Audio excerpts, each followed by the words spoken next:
اعوذ باللہ من الشیطان الرجیم، بسم اللہ الرحمن الرحیم۔ اب یہ سخت آیت اور آ گئی، کتب علیکم القتال۔ میں نے کہا تھا نا کہ یہ لڑیاں جو ہیں چونکہ بٹی ہوئی ہیں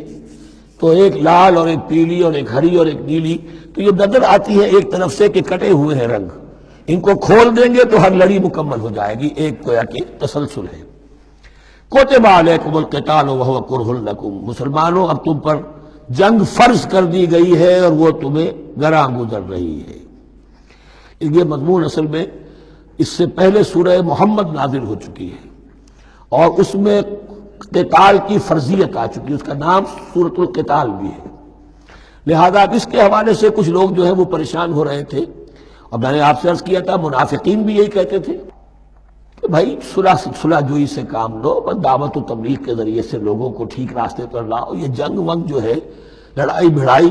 اس میں تو بہت خرابی ہے، یہ کوئی اچھا کام تو نہیں ہے۔ اب یہاں یہ ہے کہ فرض کیا جا رہا ہے اللہ کی راہ میں جنگ کرنا، تو اس حوالے سے کہا جا رہا ہے۔ تو اس میں جہاں منافقین کہتے تھے، جن مسلمانوں کا ایمان قدر کمزور تھا وہ منافق تو نہیں تھے، لیکن یہ کہ ایمان اتنا پختہ نہیں تھا، ابھی تازہ ایمان لائے تھے، مدینے کے اندر ابھی وہ ایمان لائے ہیں، ان کی تربیت کے مراحل ابھی گزرے ہی نہیں، تو ان میں سے بھی بعض لوگوں کے دلوں میں اب انقباض پیدا ہو رہا تھا۔ کتب علیکم القتال وہو کرہ لکم، تم پر اب دیکھیے کتبہ کا لفظ آ گیا ہے، کتب علیکم الصیام، کتب علیکم القصاص فی القتلى، کتب علیکم اذا حضر احدکم الموت ان ترک خیرا الوصیہ، وصیت کا حکم آیا کتبہ، روزے کا حکم آیا کتبہ، اسی طریقے سے فرضیت قتال ہے۔ کتب علیکم القتال وہو کرہ لکم، وہ تمہیں بری لگ رہی ہے، وعسیٰ ان تکرہوا شیئا، اور ہو سکتا ہے کہ تم کسی شے کو ناپسند کرو، وہو خیر لکم، ذرا حالے کہ اسی میں تمہارے لیے خیر ہو، وعسیٰ ان تحبوا شیئا وہو شر لکم، اور ہو سکتا ہے کہ تم کسی چیز کو پسند کرو ذرا حالے کہ وہ تمہارے لیے شر ہو۔ واللہ یعلم وانتم لا تعلمون، اللہ جانتا ہے تم نہیں جانتے۔ تم اپنی عقل پر ایمان نہ رکھو، تم اللہ کی وحی پر ایمان رکھو، تم اللہ کے رسول پر ایمان رکھو۔ جس وقت کے لیے جو حکم موضوع تھا اس وقت وہ حکم تھا، کفو ایدیکم، 14 برس تک تمہیں قتال سے منع کیا گیا، اب فرض ہو رہا ہے قتال، اب تمہارے لیے لازم وقت کا جو ہے امر الحال کو پہچانو۔ اللہ تعالی واللہ یعلم وانتم لا تعلمون، یسألونک عن الشہر الحرام قتال فیہ، اب جب جنگ کا حکم شروع ہو گیا تو اب وہ پوچھتے تھے کہ یہ جو مہینے حرمت والے ہیں، حج کا ہے، عمرے کا ہے، تو اس میں جنگ کرنا کیسا ہے؟ اس لیے کہ سیرت میں یہ واقعہ آتا ہے، وقت نہیں تفصیل سے میں بیان کر سکوں، کہ نخلا کی وادی میں ایک مقابلہ ایسا پیش آ گیا تھا کہ وہ رجب کا مہینے کا بھی دن تھا، اور اس میں ہی کوئی قتال ہو گیا، مسلمانوں کے ہاتھوں ہوا یا مسلمانوں کے اوپر ایسی سچویشن ہو گئی کہ انہیں مجبوراً وہ کام کرنا پڑا۔ اس پر شور اٹھا دیا، دیکھو ان لوگوں کا کیا حال ہے، بنے پھرتے ہیں اللہ والے، رسول والے، دین والے، آخرت والے، اور ان کا حال یہ ہے کہ یہ حرمت والے مہینے کو انہوں نے بٹا لگا دیا، اس میں جنگ کی ہے۔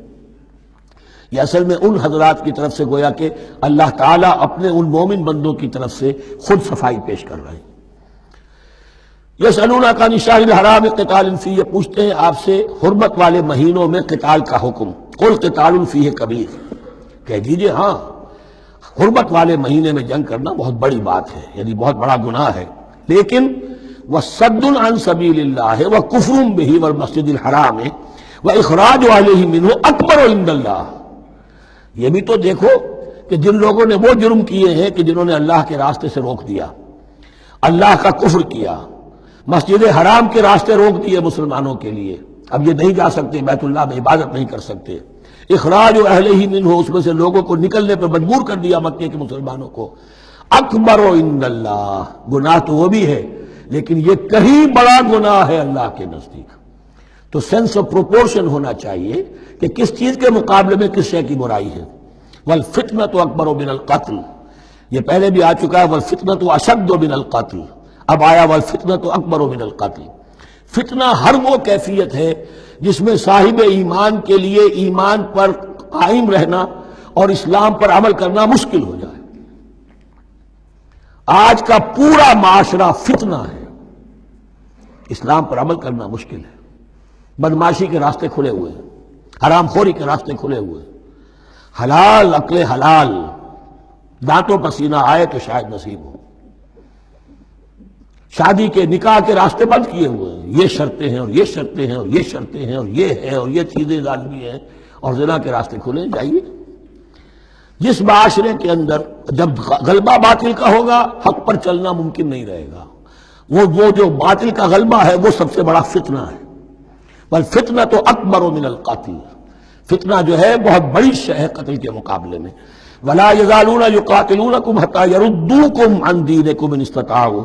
اور سن لو یہ لوگ تم سے جنگ کرتے رہیں گے یہاں تک کہ لوٹا دیں تمہیں اپنے دین سے، اگر وہ کر سکتے ہوں۔ وہ تو تلے ہوئے ہیں اس پر کہ تمہیں لوٹا کر لے جائیں گے اپنے دین سے۔ یہاں اشارہ ہو رہا ہے مشرکین مکہ کی طرف، کیونکہ اب یہ تمہید چل رہی ہے سورہ بقرہ کے اندر غزوہ بدر کے لیے۔ اب اس کے بعد غزوہ بدر ہونے والا ہے، اس کے لیے ذہنی تیاری۔ وَلَا يَزَالُونَ يُقَاتِلُونَكُمْ حَتَّى يَرُدُّوكُمْ عَنْ دِينِكُمْ إِنِ اسْتَطَاعُوا، وہ تو اپنی سے کوشش کرتے رہیں گے کہ تمہیں تمہارے دین سے پھرا کر لوٹا کر واپس لے جائیں اگر ان میں طاقت ہے۔ وَمَن يَرْتَدِدْ مِنكُمْ عَنْ دِينِهِ، اور سن لو جو بھی کوئی تم میں سے پھر گیا، مرتد ہو گیا اپنے دین سے، فَيَمُتْ، اور اسی حالت میں اس کی موت آ گئی، وَهُوَ كَافِرٌ، کہ وہ کافر ہی تھا، فَأُولَٰئِكَ حَبِطَتْ أَعْمَالُهُمْ فِي الدُّنْيَا وَالْآخِرَةِ، تو یہ وہ لوگ ہوں گے کہ جن کے تمام اعمال دنیا اور آخرت میں حبط ہو گئے۔ پہلے کتنے ہی نیکیاں کی ہوئی تھیں، کتنے ہی نمازیں پڑھی ہوئی تھیں، کتنا ہی جو ہے انفاق کیا تھا، صدقات دیے تھے، کچھ بھی کیا، سب کا سب زیرو ہو جائے گا۔ وَأُولَٰئِكَ أَصْحَابُ النَّارِ هُمْ فِيهَا خَالِدُونَ، اور وہ ہوں گے جہنم والے اور رہیں گے اس میں ہمیشہ ہمیشہ۔ ان الذين آمنوا والذين هاجروا وجاهدوا في سبيل الله اولئك يرجون رحمت اللہ واللہ غفور رحیم، یقیناً وہی لوگ جو ایمان لائے اور جنہوں نے ہجرت کی اور جہاد کیا اللہ کی راہ میں، یہ وہ لوگ ہیں جو اللہ کی رحمت کے امیدوار ہیں۔ بڑا لطیف طنز ہے ان پر، جا رہے ہیں حرام کے راستے پر، اللہ رحمت فرمائے گا، اللہ رحمت نہیں فرماتا، اللہ کی رحمت کا مستحق بننا پڑتا ہے۔ اللہ کی رحمت کا مستحق وہی ہے،